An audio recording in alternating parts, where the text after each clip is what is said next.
Më parë u thoshim mysafirëve mirë se erdhët. Tani u themi telefononi para se të vini. Më parë thonim se familja është gjithçka. Tani themi se familjarët janë shëndëruar në gjarpërinë. Para ca kohe takoheshim çdo ditë dhe shqetësoheshim për ata që nuk ishinim 1 ose 2 ditë. Tani takohemi vetëm për festa dhe raste mortore. Të gjithë po thon bota ka ndryshuar.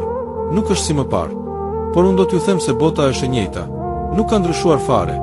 Janë zemrat e njerëzve që kanë ndryshuar dhe janë ngurtësuar nga egoja dhe mendjemadhësia.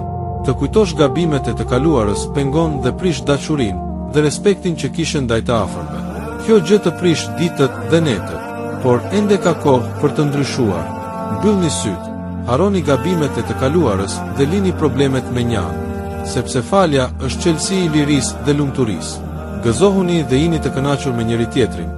Pyetni për njëri tjetrin, sepse askush nuk e di kur do të jetë thirrja e fundit apo takimi i fundit.